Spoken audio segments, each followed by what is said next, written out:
attaché, éloigné de sa maison. Un jeune homme est assis, regardant à travers les fissures de la coque. Il est à bord d'un navire en partance pour le Nouveau Monde. Sa vie sera sombre. Un cycle sans fin de travail forcé et d'inhumanité. Certains disent que de telles histoires appartiennent au passé. Mais est-ce vrai?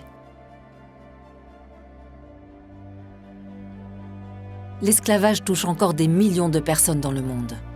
L'Organisation internationale du travail, OIT, utilise le terme « esclavage moderne » pour désigner des situations d'exploitation auxquelles une personne ne peut échapper en raison de menaces, violences, contraintes, tromperies ou abus de pouvoir.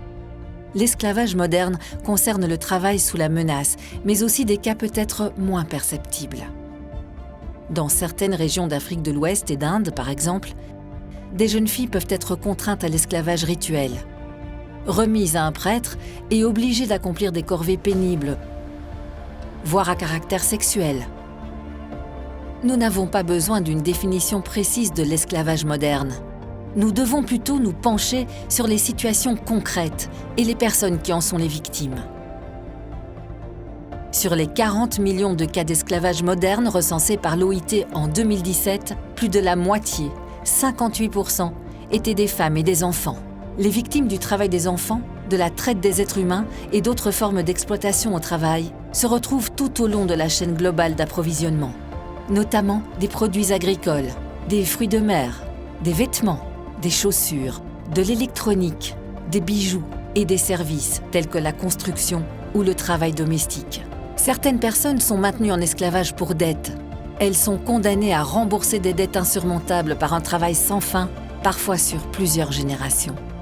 Les guerres, la pauvreté, l'instabilité économique et les restrictions à la circulation des personnes entraînent un afflux de trafic d'êtres humains qui aboutit souvent au travail forcé. L'esclavage moderne se développe également lorsque de grandes entreprises exigent de leurs fournisseurs qu'ils produisent des biens aussi bon marché que possible. Or, ceux-ci ne sont pas toujours en mesure de respecter les exigences gouvernementales en matière de conditions de travail, comme le salaire minimum. Les syndicats, les organisations de défense des droits humains et les entreprises doivent travailler ensemble pour lutter contre l'esclavage moderne. Nous devons combler l'écart entre la production et la valeur marchande des biens, donner des moyens d'action aux travailleuses et travailleurs et faire pression sur les gouvernements pour qu'ils adoptent et appliquent des lois anti-esclavage. L'abolition de l'esclavage est une obligation morale, réalisable grâce à une coopération internationale.